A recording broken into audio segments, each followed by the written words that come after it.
So I just returned the Order 1886 to Redbox, and since we've talked so much about it, I figured I'd give you my final take on the game.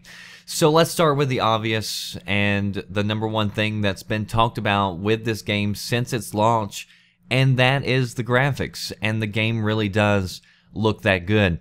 And I think it's exciting because this is what the future is going to look like, I believe. And I think we're going to see a lot more games that meet this level of detail or even surpass it. And even the developers themselves have recently stated that there's games being made right now that look better than the Order.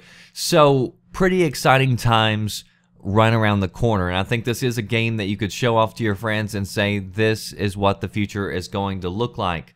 Now, of course, with any game where the graphics are the focus, there are periods that you can find where it doesn't look that great, you know, or it doesn't live up to the hype level. And there are periods where the city or the AI doesn't really feel alive or interactive.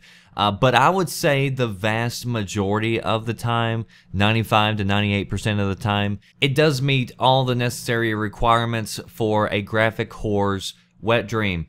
Now, as far as the black bars go, a lot of people have made a big deal about that. Honestly, I didn't even notice it, but I was playing like 6 or 7 feet from a 60-inch TV, so that may have played a little bit of role, I don't know. Now, as strange as it may sound, as great as the graphics are, it may have been the graphics that ultimately held this game back. Because I think the Order is a case of style over substance. There are several parts of the game where the only thing you do is after a cutscene, you walk to another location to start off another cutscene. So there are elements of the game where the only thing you can do is walk. You can't run, you don't interact with anything, you just walk. And the only reason I can come up with that would be in the game is to make you appreciate how pretty everything is, and to make you slow down and look at it all. And for me, walking just isn't fun. Now, what is fun about this game is the badass weapons in it. And whenever it comes to actually getting to the gameplay and getting to play, it honestly feels like a fairly decent third-person shooter. Unfortunately, the actual time that you get to be in combat feels pretty small compared to the overall length of the game. And if there's one area that I wish was longer in this game, it would have been the levels where you're actually getting to play and try out these weapons, because that was a lot of fun. Now, overall, the gameplay elements felt pretty smooth. There were times where it would throw me into cover when I didn't really want to go into cover, but it wasn't anything really game-breaking, I didn't think. Now, the only thing that I did think was game-breaking was actually being taken out of the gameplay so often. And almost as soon as you got settled in with playing and, you know, you were having a shootout experience, you all of a sudden were thrown into a QuickTime event or a cutscene. And it was like really frustrating. And even though I knew going in that this was a heavy cutscene game, even I was a little taken back by how many cutscenes there actually were. But of course, it is a story-driven game.